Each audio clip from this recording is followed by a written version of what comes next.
ಓಂ ಶಾಂತಿ. ಅವ್ಯಕ್ತ ಮುರಳಿ ಮಂಥನ. ಮುರಳಿಯ ದಿನಾಂಕ 30/11/2007. ಇವತ್ತಿನ ದಿನಾಂಕ 11/11/2025. ಸಮಯದ ಅನುಸಾರದಲ್ಲಿ ಬಾಬಾರವರು ಜ್ಞಾನದ ಮುಖಾಂತರ, ಶಿಕ್ಷಣದ ಮುಖಾಂತರ ಮುಂದಿನ ಪಾಠವನ್ನು, ಮುಂದಿನ ಹಂತವನ್ನು, ಮುಂದಿನ ಲೇವಲನ್ನು ಬಾಬಾ ನಮಗೆ ಜ್ಞಾನದ ಮುಖಾಂತರ ತಿಳಿಸುವಂಥ ಪ್ರಯತ್ನವನ್ನು ಮಾಡ್ತಾರೆ. ಯಾವ ಆತ್ಮರು ಅವರ ಒಂದು ಲೇವಲ್ನಲ್ಲಿದ್ದಾರೋ ಅವರ ಆ ಜ್ಞಾನವನ್ನು ಅದೇ ಲೇವಲಲ್ಲಿ ಮುಂದಿನ ಹಂತವನ್ನು ಏನು ಮಾಡ್ಕೊಳ್ತಾರೆ, ತಿಳ್ಕೊಳ್ತಾರೆ. ಅವರು ಎಲ್ಲಿವರೆಗೆ ಸಾಧನೆಯನ್ನು ಮಾಡಿದ್ದಾರೆ. ವಿಶೇಷವಾಗಿ ಯೋಗದ ವಿಷಯದಲ್ಲಿ ಯಾವ ಲೆವೆಲಲ್ಲಿ ಅವ್ರದ್ದು ಸಾಧನೆ ಇದೆ ಅದರ ಆಧಾರದ ಮೇಲೆ ಮುರಳಿಯ ಒಂದೊಂದು ಪಾಯಿಂಟನ್ನು ಕೂಡ ಅವರ ವರ್ತಮಾನ ಸಮಯದ ಅವರ ಸ್ಥಿತಿಗತಿಗೆ ಆಧಾರದಲ್ಲಿ ಅದನ್ನು ಹೋಲಿಕೆ ಮಾಡಿಬಿಟ್ಟು ಏನು ಮಾಡ್ತಾರೆ, ಮುಂದಿನ ಹಂತಕ್ಕೆ ಹೋಗ್ತಾರೆ. ಇನ್ನು ಈಶ್ವರ್ಯ ಜೀವನ ಸಾಧನೆಯ ಪಥದಲ್ಲಿ ನಮಗೆ ಕೆಲವೊಂದು ಪ್ರಶ್ನೆಗಳು ಬರ್ತವೆ. ಮುಂದೇನು ಮಾಡಬೇಕು? ಕೆಲವೊಂದ್ಸಲ ಏನೋ ಒಂದು ಗುರಿ ಉದ್ದೇಶವನ್ನು ನಾವು ಇಟ್ಕೊಂಡಿರ್ತೀವಿ, ಬಾಬಾ ನಮಗೆ ಕೊಟ್ಟಿರ್ತಾರೆ. ಕೆಲವೊಂದ್ಸಲ ಕನ್ಫ್ಯೂಷನ್ಗಳಾಗ್ತವೆ, ಪ್ರಶ್ನೆಗಳು ಬರ್ತವೆ. ಅದಕ್ಕೆ ಉತ್ತರವನ್ನು ಕೂಡ ಭಗವಂತ ನಮಗೆ ಮುರಳಿಯ ಮುಖಾಂತರ ತಿಳಿಸಿಕೊಡುವಂಥ ಪ್ರಯತ್ನವನ್ನ ಮಾಡ್ತಾರೆ. ಜೊತೆಗೆ ತ್ರಿಕಾಲದರ್ಶಿಯಾದಂಥ ಭಗವಂತ ಮುಂದಿನ ದಿನಗಳಲ್ಲಿ ಈಶ್ವರಿ ಸೇವೆಯನ್ನು ಮಾಡಲಿಕ್ಕೆ ಯಾವ ರೀತಿ ಮಕ್ಕಳು ಬೇಕು, ಹೇಗೆ ರೆಡಿ ಮಾಡಬೇಕು ಹೇಳುವಂಥ ದೃಷ್ಟಿಕೋನವನ್ನು ಇಟ್ಟು ಬಾಬಾ ನಮ್ಮನ್ನು ರೆಡಿ ಮಾಡಿರ್ತಾರೆ. ಲಾಸ್ಟ್ ಸಂಡೇ ಮುರಳಿಯಲ್ಲೂ ಕೂಡ ಬಾಬಾ ಒಂದು ಮಾತನ್ನು ಹೇಳಿದರು. ಮೊದಲು ನಾನು ಬ್ರಾಹ್ಮಣರನ್ನ ರೆಡಿ ಮಾಡ್ತೇನೆ ಅಲ್ವಾ. ಒಬ್ಬೊಬ್ಬರು ಒಂದೊಂದು ರೀತಿ ಅರ್ಥ ಮಾಡ್ಕೊಳ್ತಾರೆ. ನಾವು ಯಾವ ದಿನ ಬಾಬನ ಮನೆಗೆ ಬಂದ್ವಿ, ಬಾಬನನ್ನು ಅರ್ಥ ಮಾಡ್ಕೊಂಡ್ವಿ, ಆ ದಿನದಿಂದ ನಮ್ಮ ಈಶ್ವರ ಜೀವನ ಆರಂಭ ಆಯ್ತು ಅಂತ ತಿಳ್ಕೊಂಡಿರ್ತೀವಿ. ವಾಸ್ತವಿಕ ಸ್ಥಿತಿ ಹಾಗಲ್ಲ. ನೋಡಿ, ನಿಮ್ಗೊಂದು ಪ್ರಶ್ನೆ. ಬಾಬಾ ಈ ಭೂಮಿಗೆ ಯಾವಾಗ ಬರ್ತಾರೆ? ಯಾವಾಗ ಬರ್ತಾರೆ? ವಿಶೇಷವಾಗಿ ಸಂಗಮ ಯುಗಕ್ಕೆ ಯಾವಾಗ ಬರ್ತಾರೆ? ಅಜ್ಞಾನವೆಂಬ ಅಂಧಕಾರ ಹೆಚ್ಚಾದಾಗ ಬರ್ತಾರೆ ಅಲ್ವಾ. ದ್ವಾಪರ ಯುಗದಲ್ಲಿ ಭಕ್ತರ ಇಷ್ಟವನ್ನು ಪೂರ್ಣ ಮಾಡಿ ಬಂದಿರಬಹುದು. ಆದರೆ ಈ ಒಂದು ಅವಿನಾಶಿ ರುದ್ರಗೀತಾ ಜ್ಞಾನ ಯಜ್ಞ ಅಂತ ಏನಿದೆ, ಜ್ಞಾನವನ್ನು ತಿಳಿಸ್ಲಿಕ್ಕೆ ಬಾಬಾ ಬರೆದು 1936 ಬ್ರಹ್ಮ ಬಾಬಾ ಅವರು ಶರೀರದಲ್ಲಿ. ಸರಿ, ಈಗ ಪ್ರಶ್ನೆ, ಆ ರೀತಿ ಭಗವಂತ ತನ್ನ ಈಶ್ವರಿ ಯಜ್ಞಕ್ಕೆ ಎಷ್ಟು ಆತ್ಮಗಳನ್ನು ಉಪಯೋಗ ಮಾಡ್ಕೊಳ್ತಾರೆ? ತನ್ನ ಯಜ್ಞದ ಕಾರ್ಯಕ್ಕೆ ಎಷ್ಟು ಮನುಷ್ಯಾತ್ಮನ ಉಪಯೋಗ ಮಾಡ್ಕೊಳ್ತಾರೆ? ಟೋಟಲ್ 36 ಕೋಟಿ. 34 ಬಂತದ್ದು ಫಿಗರು. 33 ಕೋಟಿ. ಈಗ ಪ್ರಶ್ನೆ, ಭಗವಂತ 1936 ಬಂದಾಗ 33 ಕೋಟಿ ಆತ್ಮಗಳೆಲ್ಲರೂ ಕೂಡ ಇಲ್ಲೇ ಇರ್ತಾರೋ ಅಥವಾ ಪರಂಧಾಮದಲ್ಲಿ ಇರ್ತಾರೋ? ಇಲ್ಲೇ ಇರ್ತಾರೆ. ಇಲ್ಲೇ ಇರ್ತಾರೆ ತಾನೆ? ಸರಿ. ಆವಾಗ ಅವರು 36 ಬಂದಾಗ ಬ್ರಹ್ಮ ಬಾಬಾ ಮತ್ತು ಕೆಲವೊಂದು ಆತ್ಮರನ್ನ ಮಾತ್ರ ಗಮನದಲ್ಲಿಟ್ಟುಬಿಟ್ಟು ಅವರಿಗೆ ಮಾತ್ರ ಶಕ್ತಿ, ಪ್ರೀತಿ, ಸ್ನೇಹವನ್ನ ಕೊಡ್ತಾರೋ ಎಲ್ಲರಿಗೂ ಕೊಡ್ತಾ ಇರ್ತಾರೆ?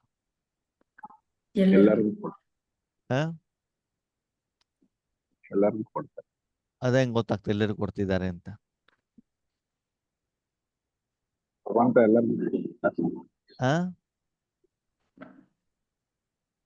ಅದ ಹೆಂಗ್ ಅವಾಗ ಅಲ್ಲ, ಎಲ್ಲರಿಗೂ ಬಾಬಾ ಶಕ್ತಿ, ಟ್ರೈನಿಂಗು, ಶಿಕ್ಷಣ ಎಲ್ಲವನ್ನು ಕೊಡ್ತಾ ಇರ್ತಾರ? 36ರಿಂದನೇ ಇಲ್ಲ ಹಾ ಎಲ್ಲರಿಗೂ ಕೊಡಲ್ಲ ಅಣ್ಣ. ಬ್ರಹ್ಮ ಕೊಡಲ್ಲ, ಬಾಬಾವ್ರಿಗೆ ಮಾತ್ರ ಕೊಡ್ತಾರೆ. ಕೊಡ್ತಾರೆ. ಬಾಬಾ ಏನ್ ಹೇಳ್ತಾರೆ, ನನ್ನ ಮೊದಲ ರಚನೆ ಬ್ರಾಹ್ಮಣರು ಅಂತ ಹೇಳ್ತಾರೆ ಅಲ್ವಾ? ಹೌದಲ್ವೋ? ಹೌದು.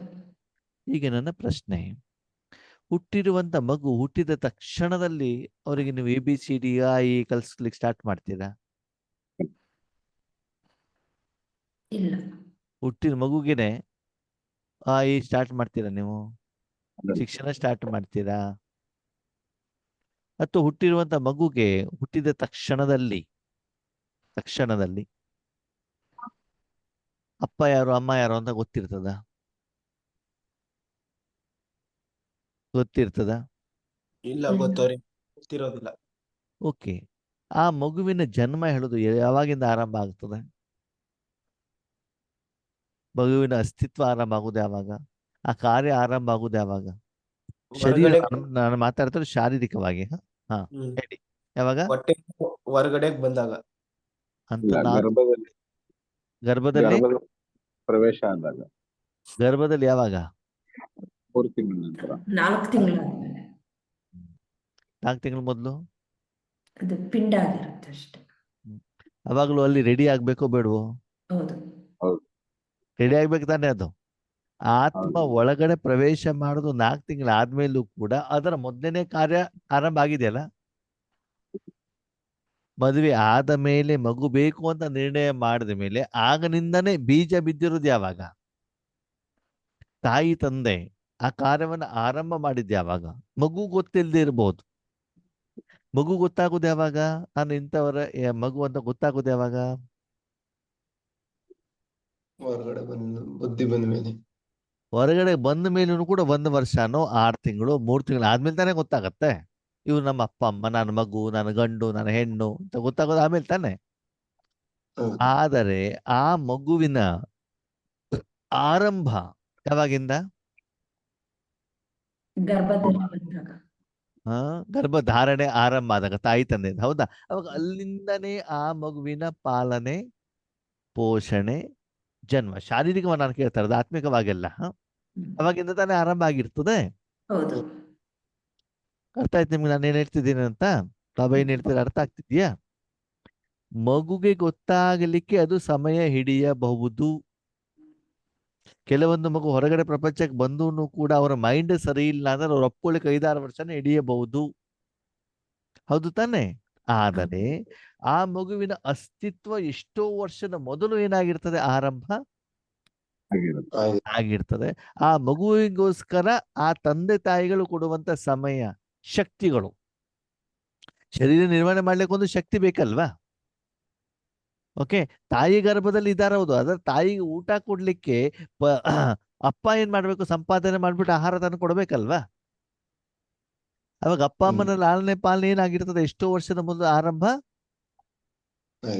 ಆಗಿರ್ತದೆ. ಹಾಗೇನೆ ಆತ್ಮೇಲೆ ನಾವು ಭಗವಂತನ ಮಗು ಯಾವಾಗ್ಲೂ ಆಗಿರಬಹುದು.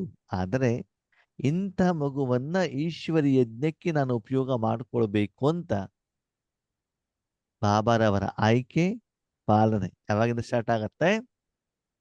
ಯಾವಾಗ ಬ್ರಹ್ಮ ಬಾಬಾರವರ ಶರೀರವನ್ನ ಪ್ರವೇಶ ಮಾಡ್ತಾರೋ ಆ ದಿನದಿಂದನೇ ಎಲ್ಲ 33 ಕೋಟಿ ಆತ್ಮಗಳ ಗಮನ, ಪಾಲನೆ, ಶಕ್ತಿ, ಪ್ರೀತಿ, ಸ್ನೇಹ ಎಲ್ಲನೂ ಕೂಡ ಏನಾಗಿರ್ತದೆ? ಬಾಬಾರವ್ರದ್ದು ನಡೀತಾ ಇರ್ತದೆ, ನಮಗೆ ಗೊತ್ತಾಗೋದಿಲ್ಲ. ನನ್ನ ವೈಯಕ್ತಿಕ ಉದಾಹರಣೆ ಹೇಳ್ತೀನಿ ಕೇಳಿ. ಈ ಶರೀರದ ಜನ್ಮ ಆಗಿದ್ದು 1975, ಸರಿನಾ? ಎಲ್ಲೇ ಜನ್ಮ ಕೊಟ್ಟರು ಬಾಬಾ? ಭಕ್ತಿ ಪ್ರಧಾನ ಕುಟುಂಬದಲ್ಲಿ. ಚಿಕ್ಕವರಿದ್ದಾಗ ನಮ್ಮಮ್ಮ ಏನ್ ಮಾಡ್ತಿದ್ರು? ರಾಮಾಯಣ ಮಹಾಭಾರತ ಕಥೆ ಹೇಳ್ತಿದ್ರು. ಯಾಕೆ ಕಥೆ ಹೇಳಿಸಿದ್ರು ಬಾಬಾ? ಯಾಕೆ ಕಥೆ ಹೇಳಿಸಿದ್ರು ಹೇಳಿ ನೋಡೋಣ. ಅದು ಬಿಗಿನಿಂಗ್ಸ್. ಈಗ ಕ್ಲಾಸ್ ಮಾಡಬೇಕಾದದ್ದು ಬೇಕಲ್ಲ? ಹೌದು. ಈಗ ಕ್ಲಾಸ್ ಮಾಡ್ಲಿಕ್ಕೆ ಅದು ಬೇಕು. ಒಂದು ಫೌಂಡೇಶನ್ ಅವಾಗಿಂದಾನೇ ಬಾಬಾದೇನಾಗಿದೆ? ರೆಡಿ ಮಾಡ್ತಾ ಇದ್ದಾರೆ. ಆರಂಭ ಆಗಿದೆ. ಜಾಬ್ ಎಲ್ಲಿ ಕೊಡಿಸಿದ್ರು ಬಾಬಾ? ಬೆಂಗಳೂರಲ್ಲಿ. ಯಾವ ಕೆಲಸ? ಗೊತ್ತಿಲ್ಲ. ಸೇಲ್ಸ್ ಕೆಲಸ. ಕಾರಣ ಏನು? ಮಾತಾಡೋದು ಪ್ರಾಕ್ಟೀಸ್ ಆಗಲಿ ಅಂತ. ಈ ಮಗು ಊರು ಸುತ್ತಬೇಕು. ಇವತ್ತು ಒಂದ್ ಕಡೆಗೆ, ನಾಳೆ ಇನ್ನೊಂದ್ ಕಡೆಗೆ. ಅದಕ್ಕೆ ಶರೀರಕ್ಕೆ ಅಡ್ಜಸ್ಟ್ ಆಗ್ಬೇಕು. ಇಲ್ಲಿ ಒಂದ್ ಕಡೆ ಆಹಾರ, ಅಲ್ಲಿ ಒಂದ್ ಕಡೆಗೆ ಆಹಾರ, ಬೇರೆ ಬೇರೆ ಜನರ ಹತ್ರ ಮಾತಾಡಬೇಕು, ಯಾರ ಜೊತೆಗೆ ಹೇಗೆ ವ್ಯವಹಾರ ಮಾಡಬೇಕು ಅಂತ ಗೊತ್ತಿರಬೇಕು. ಬೆಂಗಳೂರಿನಲ್ಲೇ ಯಾಕೆ ಕೊಟ್ಟಿದ್ದಾರೆ ಅಂತಂದ್ರೆ ಮುಂದೆ ಸೇವೆಯವರು ಬೆಂಗಳೂರಿನಲ್ಲಿ ಮಾಡಬೇಕು. ನೆಕ್ಸ್ಟ್ ಬೆಂಗಳೂರಿಗೆ ಬಂದಾಗ ಇವರಿಗೆ ರೋಡ್ ಗೀಡ್ ಏನು ಕನ್ಫ್ಯೂಷನ್ ಆಗ್ಬಾರ್ದು, ತೊಂದರೆ ಆಗ್ಬಾರ್ದು. ಹೌದು ತಾನೆ? ನಾವೇನ್ ಮಾಡ್ತೀವಿ, ಬಾಬನ ಮನೆಗೆ ಹೋದ ಮೇಲೆ ನಮ್ಗೆ ಜ್ಞಾನ ಯಾವಾಗ ಸಿಕ್ಕಿದ್ದು ಅಂತ ಅವಾಗಿಂದ ಯೋಚನೆ ಮಾಡ್ತೀವಿ. ಅದ್ರ ಬಾಬನ ಪ್ಲಾನಿಂಗ್ ಇರ್ತದೆ.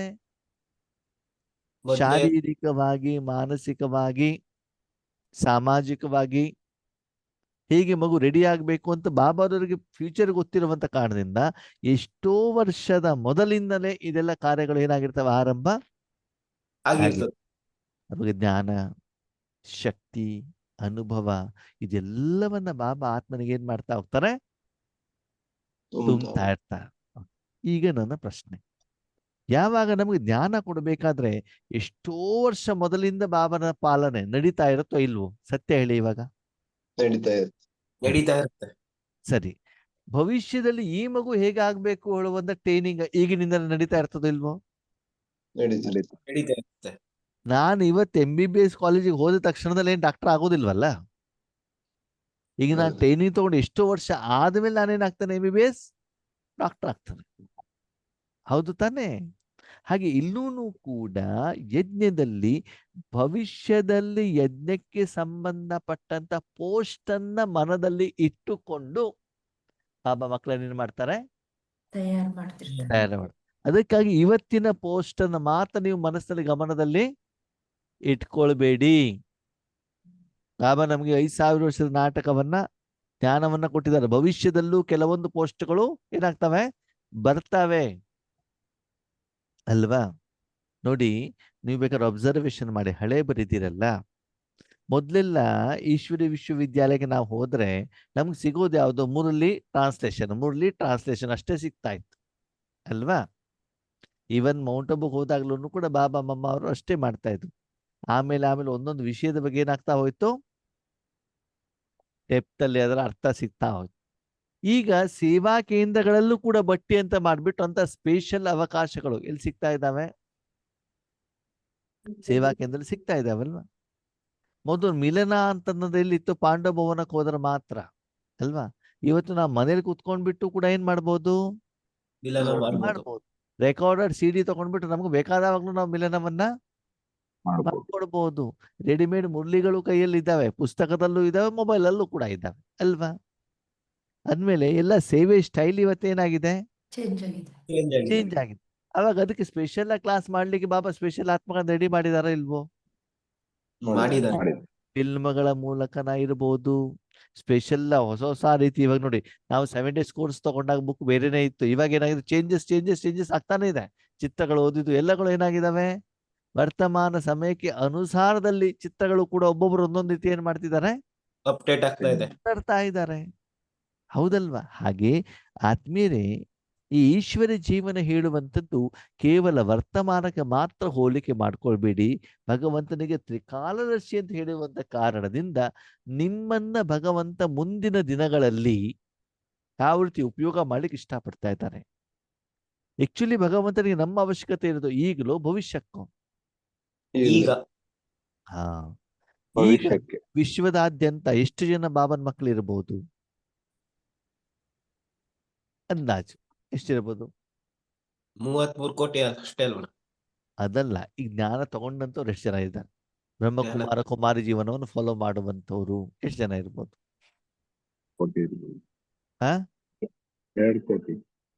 2 ಕೋಟಿನೂ ಆಗಿಲ್ಲ, ಇನ್ನು ಲಕ್ಷದಲ್ಲಿದ್ದಾರೆ. ಎಷ್ಟೇಳಿ? 10 ಲಕ್ಷ 15 ಲಕ್ಷ ಜನ ಇದ್ದಾರೆ ಅಂದ್ರೆ ಈಶ್ವರ ಕನೆಕ್ಷನ್ ಅಲ್ಲಿರುವಂತ ಆತ್ಮಗಳು. ಓಕೆನಾ? ಈಗ ಅಲ್ಲಿಂದ ಬಾಬಾ 33 ಕೋಟಿ ಜನರನ್ನ ರೆಡಿ ಮಾಡಬೇಕು ಮತ್ತು ವಿಶ್ವದ ಸರ್ವ ಆತ್ಮರಿಗೆ ಭಗವಂತನ ಸಂದೇಶ ಸಿಗಬೇಕು ಅಂದ್ಮೇಲೆ ಅದು ಸ್ಪೀಡ್ ಅಲ್ಲಿ ಬರಬೇಕೋ ಬೇಡವೋ? ಬರಬೇಕು. ಅವಾಗ ಅದಕ್ಕೆ ತಕ್ಕ ಹಾಗೆ ಆತ್ಮಗಳು ರೆಡಿ ಆಗ್ಬೇಕೋ ಬೇಡವೋ? ಈಗ ವರ್ತಮಾನದಲ್ಲಿ ಭವಿಷ್ಯವನ್ನ ಮನದಲ್ಲಿ ಇಟ್ಕೊಂಡ್ಬಿಟ್ಟು ಹೇಗೆ ಕಂಪ್ಯೂಟರ್ ಇಂಜಿನಿಯರ್ಗಳು ಜಾಸ್ತಿ ಆಗ್ತಿದಾರಲ್ಲ, ಹೌದು ತಾನೆ? ಹಾಗೆ ಇಲ್ಲೂ ಕೂಡ ಬಾಬಾ ಕೆಲವೊಂದು ಆತ್ಮಗಳನ್ನ ಭವಿಷ್ಯದ ದೃಷ್ಟಿಕೋನದಿಂದ ಏನ್ ಮಾಡ್ತಿದ್ದಾರೆ, ರೆಡಿ ಮಾಡ್ತಾ ಇದ್ದಾರೆ. ಹಾಗೆ ನಾವು ಹಿಂದಿನ ಇಟ್ಕೊಂಡ್ಬಿಟ್ಟು ರೆಡಿ ಆಗ್ಬೇಕು, ಈಗಿಂದ ಗಮನ ಇಟ್ಬೇಕು, ಭವಿಷ್ಯದ ಗಮನ ಇಡ್ಬೇಕು. ಭವಿಷ್ಯ ಈಗಿನಿಂದ ಆ ಭವಿಷ್ಯದ ಭವಿಷ್ಯದ್ದು. ಯಾಕಂದ್ರೆ ಭವಿಷ್ಯದಲ್ಲಿ ಬೇಗ ಜನಲಾಗ್ತದೆ ಅಲ್ವಾ? ಈಗಿನಕ್ಕಿಂತ ಭವಿಷ್ಯ ಹೆಂಗ್ ಪ್ರಪಂಚ ಚೇಂಜ್ ಆಗ್ತದೆ ಅದನ್ನ ಆಧಾರದಲ್ಲಿ. ಇವಾಗ ಈ PUC ಸೆಕೆಂಡ್ ಇಯರ್ ಆದ್ಮೇಲೆ ಜನ ಸೈನ್ಸಿಗೆ ಹೋಗ್ತಾರೆ ನೋಡಿ. ಅವಾಗ ಸೈನ್ಸಿನ ಕೋರ್ಸನ್ನು ಆಯ್ಕೆ ಮಾಡ್ಬೇಕಾದ್ರೆ ಅವ್ರ ಮನಸ್ಸಲ್ಲಿ ಏನಿರ್ತದೆ?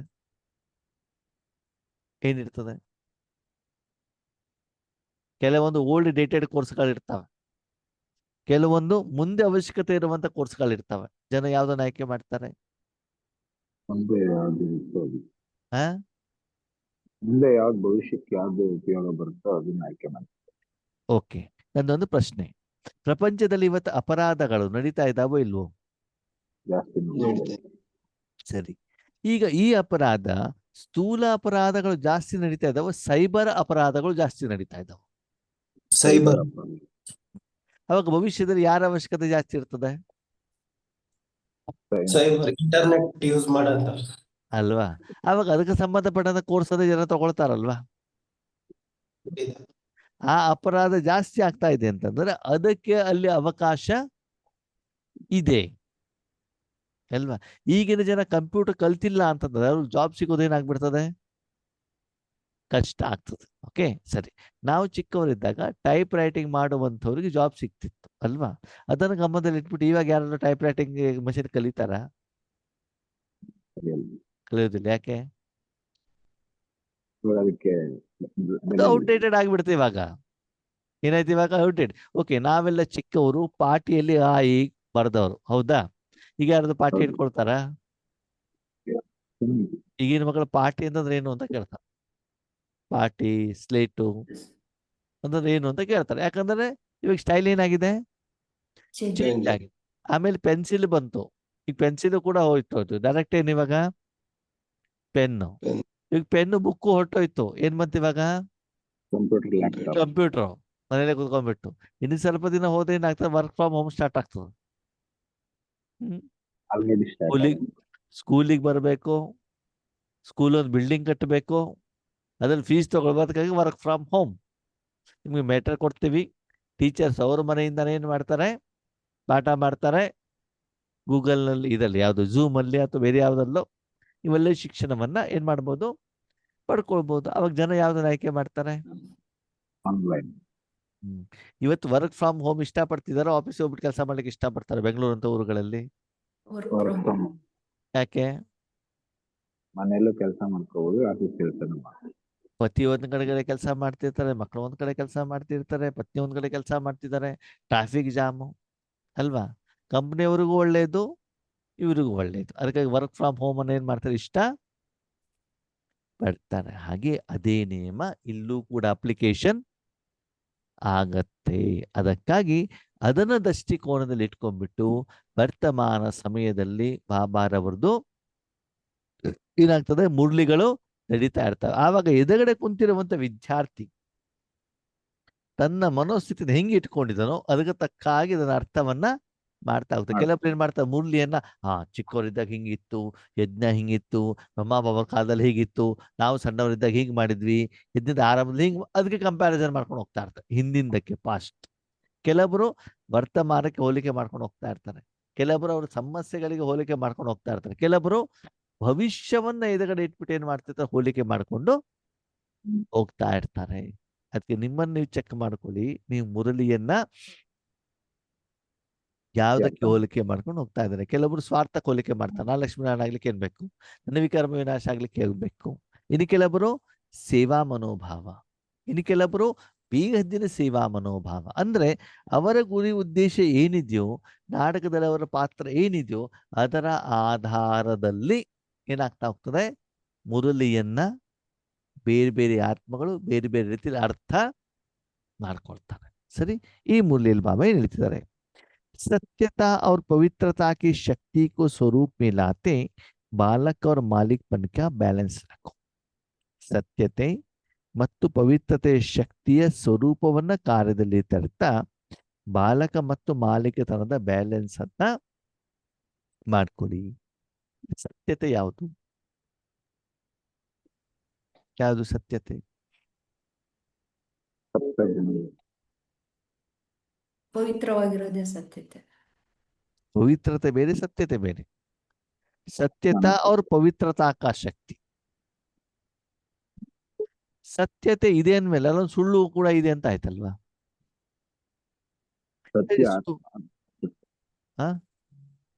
ಸತ್ಯ ಆತ್ಮ ಹಾ, ದೇಹ ಅನ್ನೋದು ಸುಳ್ಳು ಅಲ್ವಾ? ದೇಹ ಸುಳ್ಳು ಅಲ್ಲ, ನಾನು ದೇಹ ಅಂತ ತಿಳ್ಕೊಳ್ಳೋದು ಸುಳ್ಳು. ಹ್ಮ್. ದೇಹ ಸತ್ಯನೇ, ದೇಹ ಇರೋದು ಹೌದು, ನಾವು ಉಪಯೋಗ ಮಾಡ್ತಿರೋದು ಹೌದು. ಆದರೆ ನಾನು ದೇಹ ಅಂತ ತಿಳಿದುಕೊಳ್ಳೋದು ಸುಳ್ಳು. ಸುಳ್ಳು. ಎರಡನೇದು, ದೇಹಕ್ಕೆ ಬೇಕಾಗಿರೋದನ್ನ ನಾನು ಕೊಟ್ಟಾಗ ನನಗೆ ಖುಷಿ ಆಗ್ತದೆ ಹೇಳೋದು ಸುಳ್ಳು. ಹೌದು. ಹೌದು ತಾನೆ? ಸಾಧನಕ್ಕೆ ಕೊಟ್ಟಾಗ ಹೌದು. ನಿಮ್ಗೆ ಖುಷಿ ಆಗತ್ತಾ? ಇಲ್ಲ. ಇಲ್ಲವಲ್ಲ. ನೀವ್ ಯಾರು? ಆತ್ಮ. ಆತ್ಮ. ಆತ್ಮ ಖುಷಿ ಆಗಿರ್ಬೇಕಂದ್ರೆ ಯಾವ್ದಕ್ಕೆ ಕೊಡಬೇಕು? ಆತ್ಮ. ಆತ್ಮಕ್ಕೆ ಕೊಡಬೇಕು. ಓಕೆ, ಈಗ ನಾವ್ ಯಾವ್ದಕ್ಕೆ ಕೊಡ್ತಾ ಇದ್ದೀವಿ? ಶರೀರಕ್ಕೆ. ಹಣ, ಬಿಲ್ಡಿಂಗು, ಬಟ್ಟೆ, ಊಟ, ಮನೆ, ಬಂಗಾರ, ಬಟ್ಟೆ, ಮದುವೆ, ಮಕ್ಕಳು, ಮೊಮ್ಮಕ್ಕಳು, ಸಂಬಂಧ, ದೇಶ, ಇದೆಲ್ಲ ಯಾವ್ದಕ್ಕೆ? ಶರೀರಕ್ಕೆ. ಇವಾಗ ಯಾವ್ದಕ್ಕೆ ಮಾಡ್ಬೇಕಂತೆ? ಆತ್ಮಕ್ಕೆ. ಆತ್ಮದ ಸ್ವಚ್ಛತೆ, ಆತ್ಮದ ಶುದ್ಧತೆ, ಆತ್ಮಕ್ಕೆ ಶಕ್ತಿ ಅಲ್ವಾ? ಮೊದಲಿನ ಬಾಬಾ ಹೇಳ್ತಾರೆ ಸತ್ಯತೆ ಮತ್ತು ಪವಿತ್ರತೆ. ಸತ್ಯತೆ ಅಂತಂದ್ರೆ ಏನು? ಆತ್ಮ ಏನಿದೆ, ಆತ್ಮದ ಆರೋಗ್ಯಕ್ಕೋಸ್ಕರ, ಆತ್ಮದ ಉದ್ಧಾರಕ್ಕೋಸ್ಕರ, ಆತ್ಮದ ಸಂಪಾದನೆಗೋಸ್ಕರ ಏನು ಬೇಕೋ ಅದನ್ನ ನೀವೇನು ಮಾಡ್ತೀರಿ, ಅದು ಸತ್ಯತೆಗೆ ಸಂಬಂಧಪಟ್ಟಿದ್ದು ಇರ್ತದೆ. ಹಾಗೆ ಆತ್ಮಕ್ಕೆ ಬೇಕಾಗಿರೋದನ್ನ ಯಾರು ಕೊಡ್ತಾರೆ?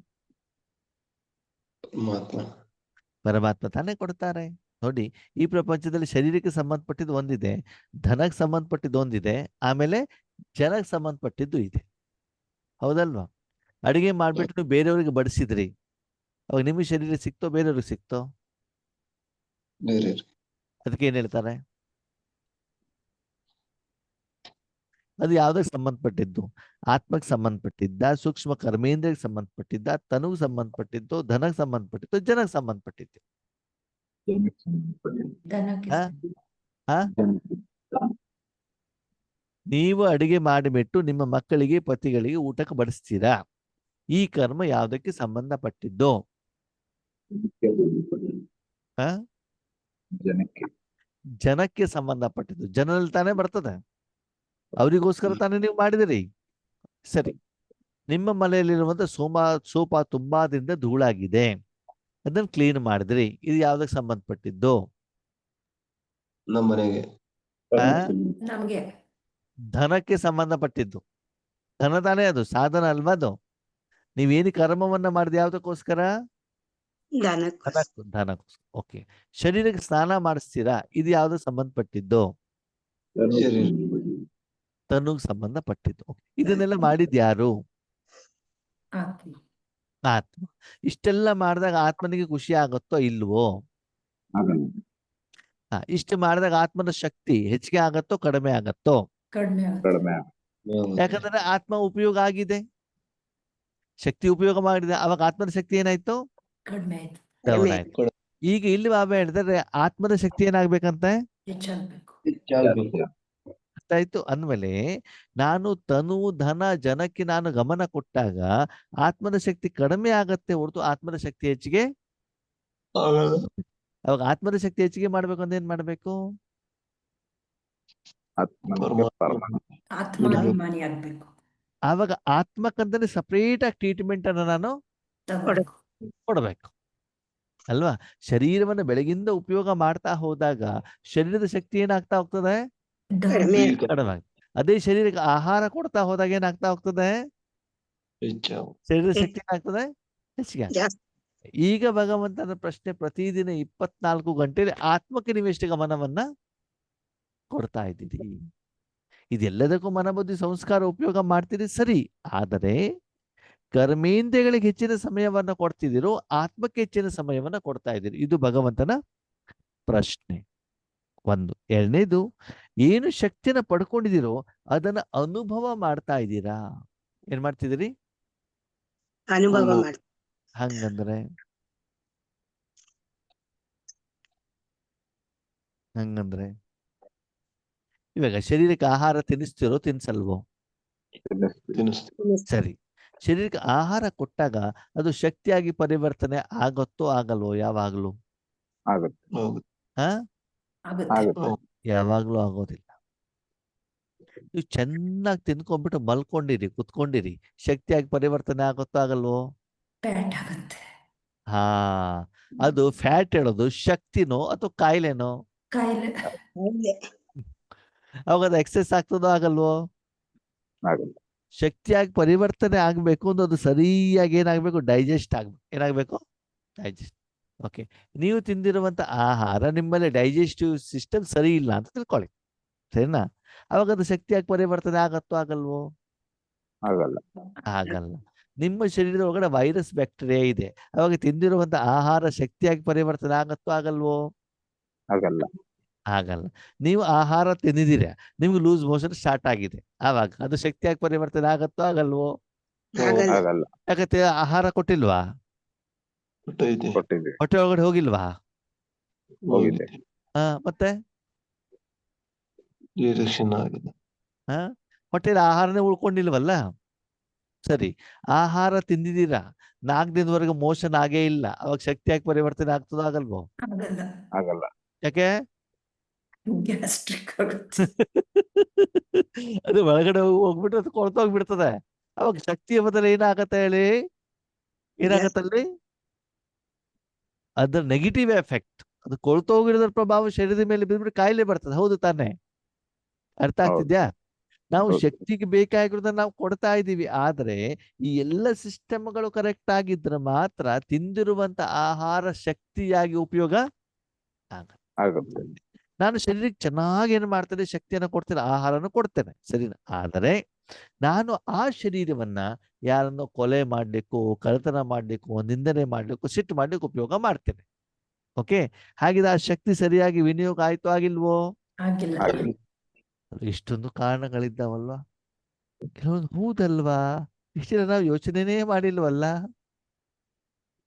ಶರೀರದ ಆರೋಗ್ಯಕ್ಕೆ ನೋಡಿ ಕೇವಲ ಆಹಾರವನ್ನ ಕೊಟ್ರಾಗಿಲ್ಲ, ಆದರೆ ಮುಂದಿನ ಪ್ರೊಸೆಸ್ ಇಂಪಾರ್ಟೆಂಟ್ ಇದೆಯಲ್ಲ.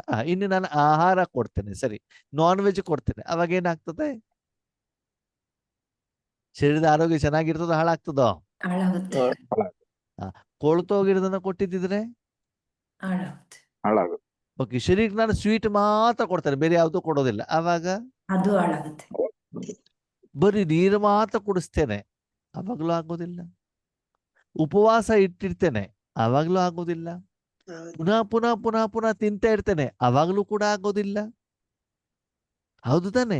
ಅದ್ಮೇಲೆ ಶಾರೀರಿಕ ಆರೋಗ್ಯ ಚೆನ್ನಾಗಿರ್ಬೇಕು ಅಂತಂದ್ರೆ ಅದರಲ್ಲಿ ತುಂಬಾ ಕಂಡೀಷನ್ಸ್ಗಳು ಇದ್ದಾವೆ. ಇದೆ. ಶುದ್ಧವಾದ ಆಹಾರ ಕೊಡಬೇಕು, ತಿಂದಿರುವಂತ ಆಹಾರ ಸರಿಯಾಗಿ ಜೀರ್ಣವಾಗಬೇಕು, ಅದು ರಕ್ತವಾಗಿ ಪರಿವರ್ತನೆ ಆಗ್ಬೇಕು. ಪರಿವರ್ತನೆ ಆದ್ಮೇಲೆ ಶರೀರದ ಶಕ್ತಿಯನ್ನು ಒಳ್ಳೆ ಕಾರ್ಯಕ್ಕೆ ನಾನು ಉಪಯೋಗ ಮಾಡಿದಾಗ ಆವಾಗ ಆ ಕರ್ಮದ ಫಲ ಏನಾಗ್ತದೆ? ಶ್ರೇಷ್ಠವಾಗ್ತದೆ. ಅವಾಗ ಆ ಕರ್ಮದ ಫಲದಿಂದ ಆತ್ಮೋದ್ಧಾರ ಆಗತ್ತೆ. ಈ ಪ್ರೋಸೆಸ್ ಅಲ್ಲಿ ಮಧ್ಯದಲ್ಲಿ ಯಾವುದೇ ಒಂದು ಸ್ವಲ್ಪ ಹೆಚ್ಚು ಕಡಿಮೆ ಆದ್ರೂ ಕೂಡ ಆತ್ಮನಿಗೆ ನಿರೀಕ್ಷಿತ ಫಲ ಸಿಗೋದಿಲ್ಲ. ಸಿಗೋದಿಲ್ಲ. ಅರ್ಥ ಆಯ್ತಾ? ಇಲ್ಲಿ ಸತ್ಯತೆ ಶಕ್ತಿಯನ್ನ ನೀವು ಸ್ವರೂಪದಲ್ಲಿ ತರಬೇಕು, ಅದಕ್ಕೆ ಆಮೇಲೆ ಬರೋಣ. ಅದರ ಮೊದಲು ಬಾಬಾ ಹೇಳ್ತಾರೆ ಪವಿತ್ರತಾಕೆ ಶಕ್ತಿ, ಸತ್ಯತಾಕೆ ಶಕ್ತಿ ಮತ್ತು ಪವಿತ್ರತೆ ಶಕ್ತಿ ಅಂತಂದ್ರು ಬಾಬಾ. ಓಕೆ, ಈಗ ಪವಿತ್ರತೆ ಶಕ್ತಿ ಅಂತಂದ್ರೆ ಏನು?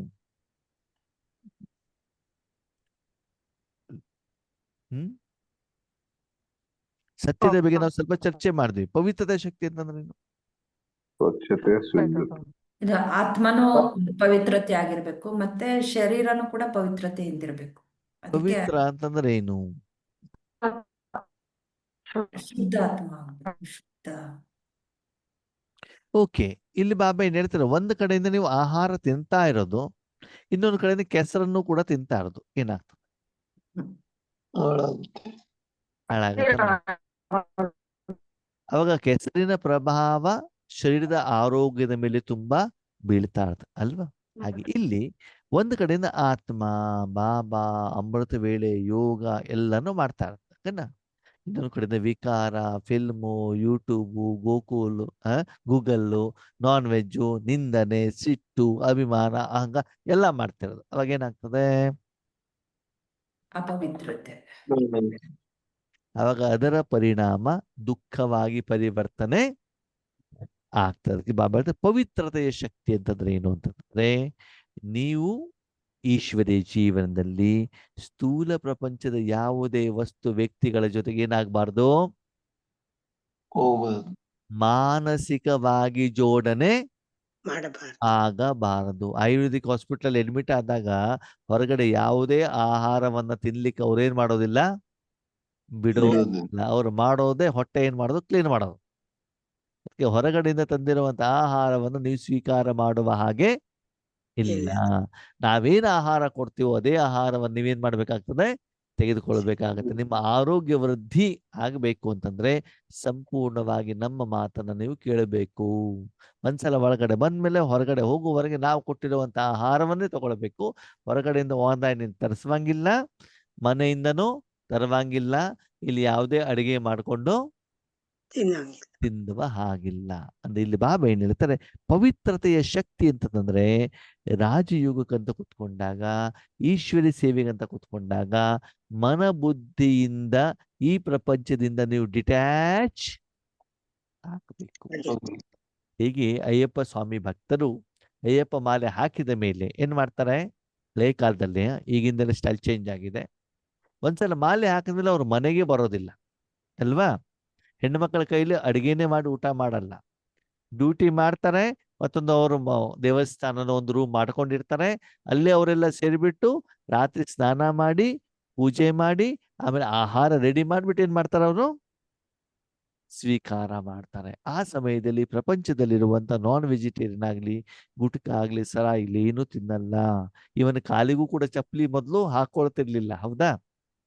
ಬರೀ ಕಪ್ಪು ಬಟ್ಟೆ ಮಾತ್ರ ಧರಿಸ್ಕೊಂಡಿರ್ತಾ ಇದ್ರು ಅವ್ರು. ಅಂತಂದ್ರೆ ಆ ಶರೀರವನ್ನು ಸಂಪೂರ್ಣವಾಗಿ ಏನ್ ಮಾಡ್ತಾ ಇದ್ರು, ಪವಿತ್ರವಾಗಿಟ್ಬಿಟ್ಟು ದೇವರಿಗೆ ಯಾವ ಆಹಾರವನ್ನ ನೈವೇದ್ಯವಾಗಿ ಇಡ್ತಾರೋ ಅದನ್ನೇ ಆ ಶರೀರಕ್ಕೆ ಆಹಾರವಾಗಿ ಏನ್ ಮಾಡ್ತಾರ ಅವರು, ಕೊಡ್ತಾ ಇದ್ರು. ಮನಸ್ಸಿನಲ್ಲಿ ಸದಾ ಕಾಲ ಭಜನೆಯನ್ನ ಮಾಡ್ತಾ ಮಂತ್ರ ಪಠಣವನ್ನು ಮಾಡ್ತಾರೆ. ಹಾಗೆ ಇಲ್ಲಿ ಬಾಬಾ ಏನ್ ಹೇಳ್ತಾರೆ, ಮಕ್ಕಳೇ ಇನ್ನು ಮೇಲಿನ ದಿನಗಳಲ್ಲಿ ನೀವೇನ್ ಮಾಡ್ಬೇಕು, ಒಂದು ಪವಿತ್ರತೆ ಅಂತಂದ್ರೆ ಮಾಲಿನ್ಯ ಭರಿತವಾಗಿರುವಂತಹ, ಅಪವಿತ್ರವಾಗಿರುವಂತಹ, ಒಳಕಾಗಿರುವಂತ, ಶಾರೀರಿಕ ಮಾನಸಿಕವಾದಂತಹ ಅನಾರೋಗ್ಯಕ್ಕೆ ಕಾರಣವಾಗಿರುವಂತ ಆಹಾರವನ್ನ ಆತ್ಮ ಏನ್ ಮಾಡ್ಬೇಕು, ತ್ಯಾಗ ಮಾಡಬೇಕಾಗ್ತದೆ. ಅಂತಂದ್ರೆ ಮಕ್ಕಳು ಇವರು ಪವಿತ್ರತೆನ ಅಪವಿತ್ರತೆನ, ನಿಮ್ಮ ಮಕ್ಕಳು ಮೊಮ್ಮಕ್ಕಳು ಪತಿ ಶಾರೀರಿಕ ಸಂಬಂಧ ಪವಿತ್ರನೋ ಅಪವಿತ್ರನೋ, ಅಪವಿತ್ರ. ಈ ಪ್ರಪಂಚದಲ್ಲಿಂದ ಆಹಾರ ಪವಿತ್ರನೋ ಅಪವಿತ್ರನೋ, ಅಪವಿತ್ರತೆ. ಸ್ಥೂಲವಾದಂತ ಬಿಲ್ಡಿಂಗು, ಬಂಗಾರ, ಬಟ್ಟೆ ಪವಿತ್ರನೋ ಅಪವಿತ್ರತೆನೋ. ಅಪವಿತ್ರತೆ. ಕಾರಣ ವಿಕಾರದಿಂದ ಬಂದಿರೋ ಅಂತ. ಅದು ಎಲ್ಲದರ ಮೇಲೆ ಮನುಷ್ಯಾತ್ಮರ ಮನಸ್ಸಿನ ವಿಕಾರ ಅದ ಮೇಲೆ ಪ್ರಭಾವಿತ ಆಗಿದೆ. ಅದಕ್ಕಾಗಿ ಅದು ಅಪವಿತ್ರ. ಅದನ್ನು ನೀವು ಸ್ವೀಕಾರ ಮಾಡಬೇಕು ಅಂದ್ರೆ ರಾಜಯೋಗ ಮಾಡಿ ವೈಬ್ರೇಷನ್ ಕೊಟ್ಟು ಸ್ವಚ್ಛ ಮಾಡ್ಬಿಟ್ಟು ಏನ್ ಮಾಡ್ಬೇಕು, ಉಪಯೋಗ ಮಾಡ್ಕೊಳ್ಬೇಕು. ಅದಕ್ಕಾಗಿ ಮಕ್ಕಳನ್ನ ನೋಡಿದ್ರೆ ಅಪವಿತ್ರ, ಮಕ್ಕಳಲ್ಲಿರುವಂತ ಆತ್ಮವನ್ನ ನೋಡಿದ್ರೆ ಪವಿತ್ರ. ಪವಿತ್ರ. ಎರಡು ಕೂಡ ಅಲ್ಲೇ ತಾನೇ ಇದೆ, ಹೌದು. ಹೌದಲ್ಲ. ಮಾಲಲ್ಲಿ ಹೋದ ನಾನ್ ವೆಜಿಟೇರಿಯನ್ ಇದೆ, ವೆಜಿಟೇರಿಯನ್ ಇದೆ. ವೆಜಿಟೇರಿಯನ್ ಇದ್ರೂ ಕೂಡ ಮನೆಗೆ ತಂದ್ಮೇಲೆ ಏನ್ ಮಾಡ್ಬೇಕು, ಅದನ್ನ ಸ್ವಚ್ಛ ಮಾಡಿಬಿಟ್ಟೇನೆ ಉಪಯೋಗವನ್ನ ಮಾಡ್ಬೇಕಾಗ್ತದೆ. ಅದಕ್ಕಾಗಿ ಮಾಡ್ತಾರೆ, ಬರೀ ಸತ್ಯತೆ ಇದ್ರೆ ಆಗೋದಿಲ್ಲ, ಅದ್ರ ಜೊತೆಗೆ ಏನಿರ್ಬೇಕು, ಪವಿತ್ರತೆನೂ ಇರ್ಬೇಕು. ಅಂದ್ರೆ ಇಲ್ಲಿ ಬಾಬಾ ನಮ್ಗೆ ಏನ್ ಹೇಳ್ತಿದ್ದಾರೆ ಗೊತ್ತಾ, ಒಂದ್ ಕಡೆಗೆ ಬಾಬಾ ಬಾಬಾ ಅಂತ ಬಿಟ್ಟು ನಾವು ಸಾಧನೆನೂ ಮಾಡ್ತಿದೀವಿ, ಇನ್ನೊಂದು ಅಲ್ಲಿ ಆ ಒಂದು ಆತ್ಮದ ಹೊಟ್ಟೆಯಲ್ಲಿ ಅಪವಿತ್ರತೆಯನ್ನು ಕೂಡ ಸೇರಿಸ್ತಾ ಇದ್ವಿ. ಅರ್ಥ ಆಯ್ತು, ಅರ್ಥ ಆಗಿಲ್ವೋ? ಅರ್ಥ ಆಯ್ತು. ಒಂದ್ ಕಡೆ ಉಪವಾಸ ಮಾಡ್ತಿದ್ವಿ, ಶುದ್ಧ ಆಹಾರನೂ ತಿಂತಿದೀವಿ, ಅದರ ಮಧ್ಯದಲ್ಲಿ ನಾನ್ ವೆಜ್ ಕೂಡ ಏನ್ ಮಾಡ್ತಿದ್ವಿ. ಹಂಗಂದ್ರೆ ಒಂದ್ ಕಡೆ ಲಾಭ ಆಗ್ತಿದೆ, ಅದನ್ನು ಮತ್ತೆ ಲಾಭನ ಉಪಯೋಗಿಸ್ಕೊತಾ ಇದೆ. ಅವಾಗ ಎರಡು ಕೆಸರಾಗ್ಬಿಡ್ತದೆ ತಾನೆ, ಒಳ್ಳೇದು ಕೂಡ ಹಾಳಾಗತ್ತೆ ತಾನೆ. ಹೌದು. ಬೆಳಿಗ್ಗೆ ಅಮೃತ ವೇಳೆ ಹೇಳೋದು, ಚೆನ್ನಾಗಿ ಯೋಗವನ್ನ ಮಾಡೋದು ಸರಿ, ಅವಾಗ ಲಾಭ ಆಯ್ತು. ಓಕೆ, ಸಾಯಂಕಾಲ ಮನೆಗೆ ಬಂದ ತಕ್ಷಣ ಸೀರಿಯಲ್ ನೋಡೋದು, ಫಿಲ್ಮ್ ನೋಡೋದು, ಫಿಲ್ಮ್ ಥಿಯೇಟರ್ಗೆ ಹೋಗೋದು, ನಷ್ಟ ಆಯ್ತು. ಪಿಜ್ಜಾ ಬರ್ಗರ್ ತಂದ್ಬಿಟ್ಟು ತಿನ್ನೋದು. ಅವಾಗ ಏನಾಯ್ತು? ಮಿಕ್ಸ್ ಆಗ್ಬಿಡ್ತು. ಹಾ, ರಾಜಯೋಗ ಮಾಡ್ಬೇಕಾದ್ರೆ ಆತ್ಮ ಅಂತ ತಿಳ್ಕೊಂಡು ಮಾಡೋದು, ಕರ್ಮ ಮಾಡಬೇಕಾದ್ರೆ ದೇಹ ಅಂತ ತಿಳ್ಕೊಂಡು ಮಾಡೋದು. ವಿಕಾರಕ್ಕೆ ವಶೀಭೂತರಾಗ್ಬಿಟ್ಟು ಕರ್ಮವನ್ನ ಮಾಡೋದು. ಅವಾಗ ಏನಾಯ್ತು? ಖರ್ಚಾಯ್ತು, ಲಾಭ ಇಲ್ಲ. ನಿರೀಕ್ಷಿತ ಫಲ ಸಿಗಲಿಕ್ಕೆ ಸಾಧ್ಯ ಇಲ್ಲ. ಸಾಧ್ಯವಿಲ್ಲ. ಅದರ ಪರಿಣಾಮದಲ್ಲಿ ಸಫಲತೆ ಆಗೋದಿಲ್ಲ. ನಿಮ್ಮ ಕರ್ಮ ಸರಿಯಾಗೋದಿಲ್ಲ. ಆ ಕರ್ಮದ ಫಲ ಆತ್ಮನಿಗೆ ಇಷ್ಟ ಆಗ್ಬೋದಿಲ್ಲ.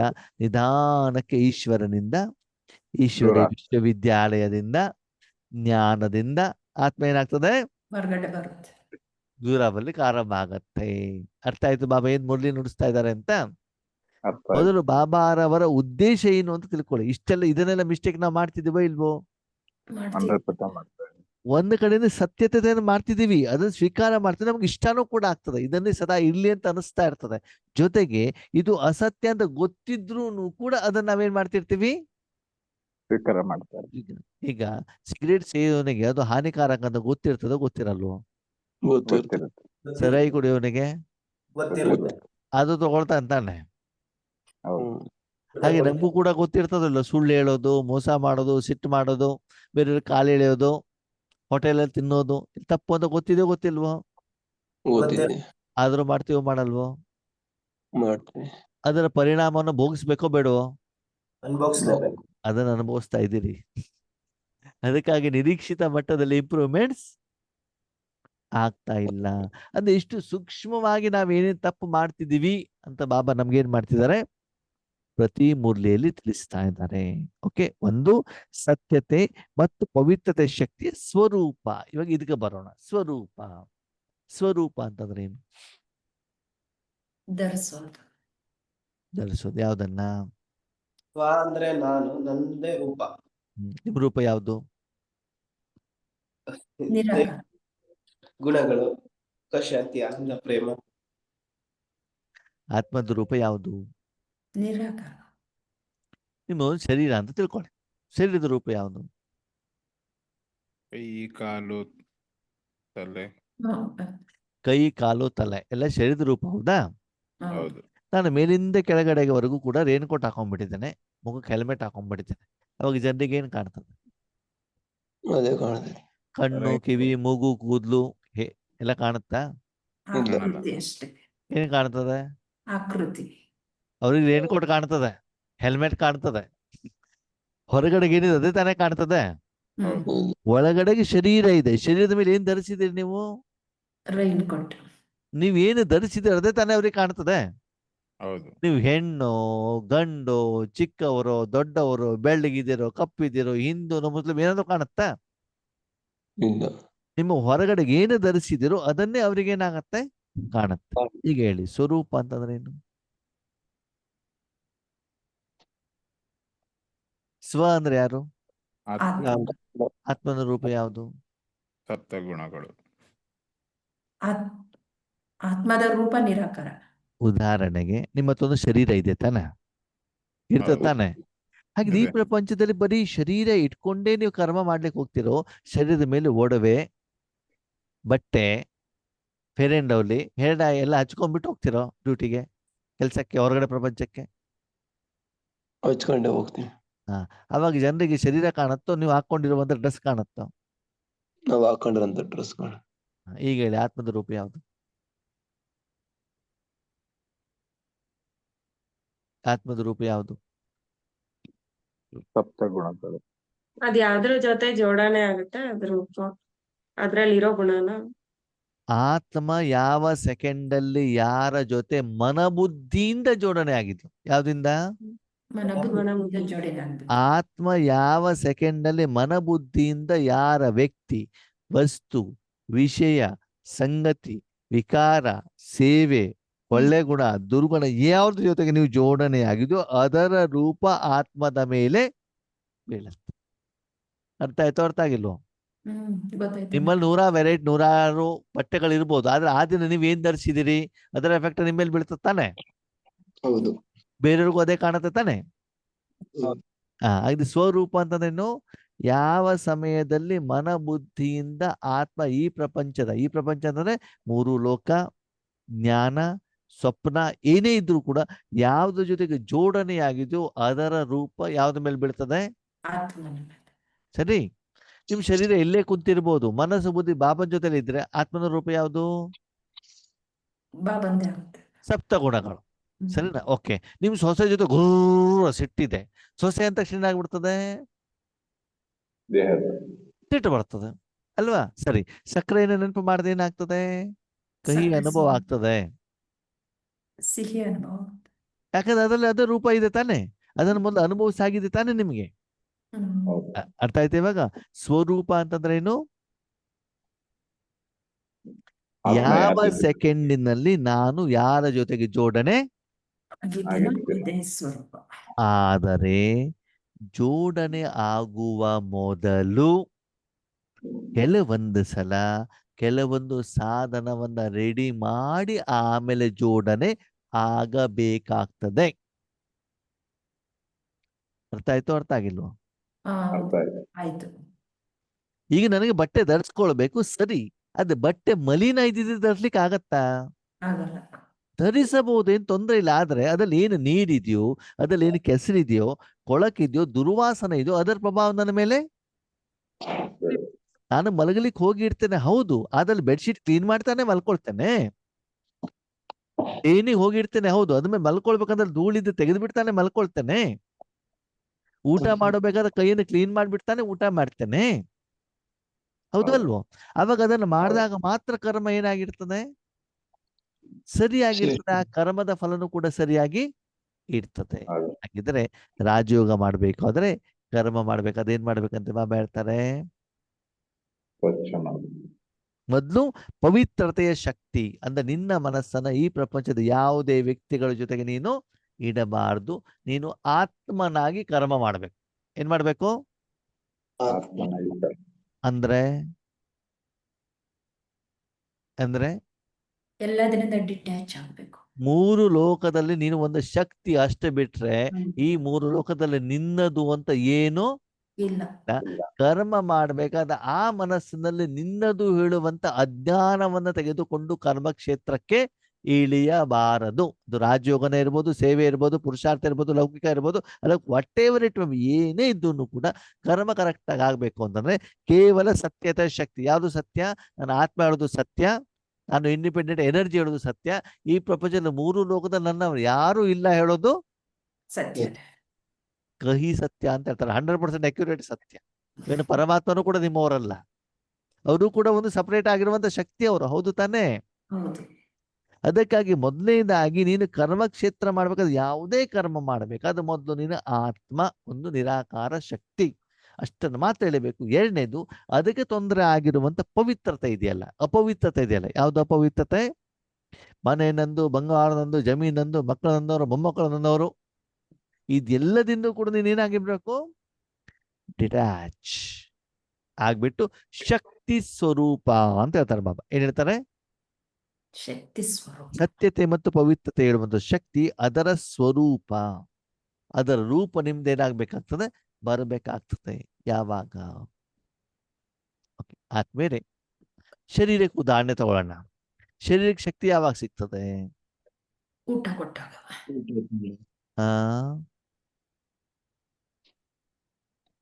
ಶರೀರ ಶಕ್ತಿ ಯಾವಾಗ ಸಿಗ್ತದೆ? ಊಟ ಮಾಡುವಾಗ. ಊಟ ಮಾಡಿದ ತಕ್ಷಣದಲ್ಲಿ ಶಕ್ತಿ ಸಿಗೋದಿಲ್ಲ. ತಿಂದಿರೋ ಆಹಾರ ಜೀರ್ಣ ಆಗ್ಬೇಕು, ಆ ಶಕ್ತಿ ರಕ್ತದ ಒಳಗಡೆಗೆ ಬಾಡಿಯಲ್ಲಿ ಆಡ್ ಆಗ್ಬೇಕು, ಅವಾಗಲೇ ತಾನೇ ಶಕ್ತಿ ಸಿಗ್ತದೆ. ಹೌದು. Yes or no? Yes. Yes. ನಾಲಿಗೆ ಮೇಲೆ ಆಹಾರ ಇಟ್ಟ ತಕ್ಷಣ ಶಕ್ತಿ ಆಗ್ಬಿಡ್ತದಾ? ಆಗಲ್ಲ. ಮಾತೆ ನುಂಗಿದ ತಕ್ಷಣ ಕಾಯಿಲೆ ಗುಣ ಆಗ್ಬಿಡ್ತದ? ಇಲ್ಲ. ಆಗಲ್ಲ. ಮುರ್ಲಿ ಕೇಳಿದ ತಕ್ಷಣದಲ್ಲಿ ಅದಲ್ಲೆಲ್ಲ ವಿಷಯಗಳು ನಮ್ಗೆ ಅರ್ಥ ಆಗ್ಬಿಡ್ತಾವ? ಆಗಲ್ಲ. ಜ್ಞಾನ ಕೇಳಿದ ತಕ್ಷಣದಲ್ಲಿ ಆಗೋದಿಲ್ಲ ತಾನೆ? ಆಗಲ್ಲ. ಕಾರ್ಯದಲ್ಲಿ ತರಬೇಕು ತಾನೆ ಅದು? ಹೌದು. ಹೌದು. ಆಮೇಲೆ ತಾನೇ ಅದು ಶಕ್ತಿಯಾಗಿ ಪರಿವರ್ತನೆ ಆಗ್ತದೆ. ಹೌದು. ಒಲೆ ಮೇಲೆ ವಸ್ತು ಇಟ್ಟ ತಕ್ಷಣ ಸಾಂಬಾರ್ ರೆಡಿ ಆಗ್ಬಿಡ್ತದ? ಆಗಲ್ಲ. ಇಲ್ಲ ತಾನೇ, ಒಂದು ಪ್ರೊಸೆಸ್ ಇದೆ ತಾನೆ? ಹೌದು.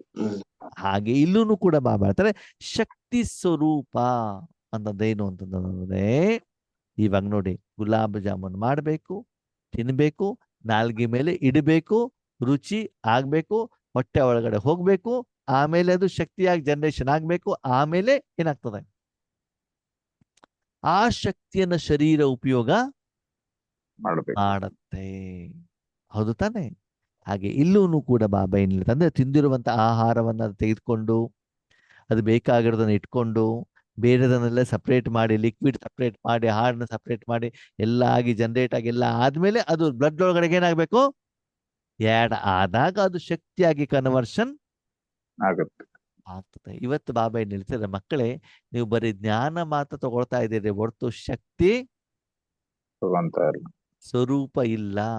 ಆಹಾರ ತಿಂತಾ ಇದ್ದೀವಿ ಹೊರತು ತಿಂದಿರುವಂತ ಆಹಾರ ಜೀರ್ಣ ಆಗ್ತಾ ಇಲ್ಲ, ಶಕ್ತಿಯಾಗಿ ಪರಿವರ್ತನೆ ಆಗ್ತಾ ಇಲ್ಲ.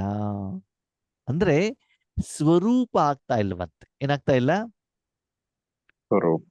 ಹಂಗಿದ್ರೆ ಏನು ಸ್ವರೂಪ ಅಂತಂದ್ರೆ ಏನು? ಆ ರೀತಿ ಆಗ್ತಾ ಇಲ್ಲ ಅಂತ ಅಂದ್ರೆ ಈಗ ಆ ಒಂದು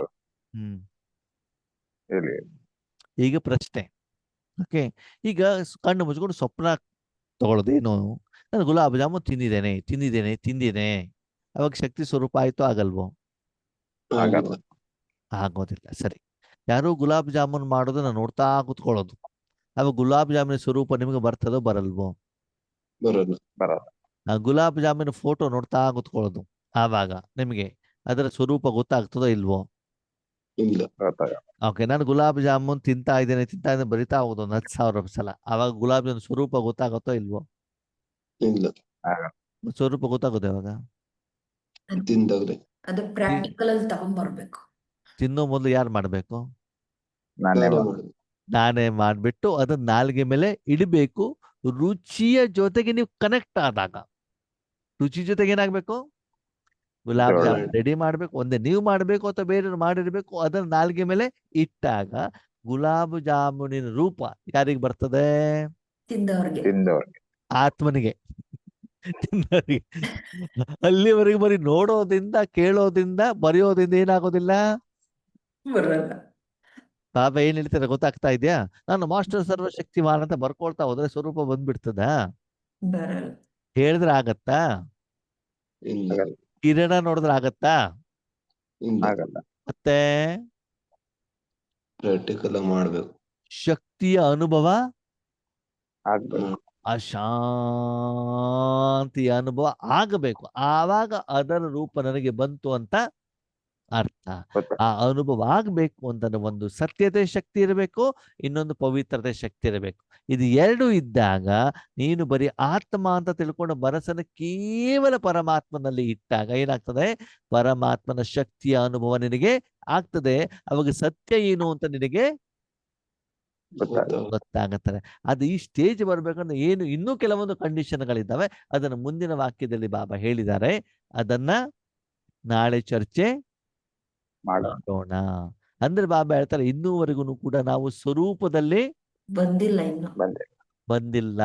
ಯಾವ ರೂಪದಲ್ಲಿ ಆ ಒಂದು ಶಕ್ತಿ ಅನುಭವ ನಮ್ಗೆ ಆಗ್ತಾ ಇಲ್ಲ. ಬರೀ ಹೇಳೋದಲ್ಲಿ, ನೋಡೋದಲ್ಲಿ ನಾವೇನಾಗಿದ್ದೀವಿ? ಬ್ಯೂಸಿ ಆಗಿದ್ದೀವಿ. ಸರಿ, ಅಂಶ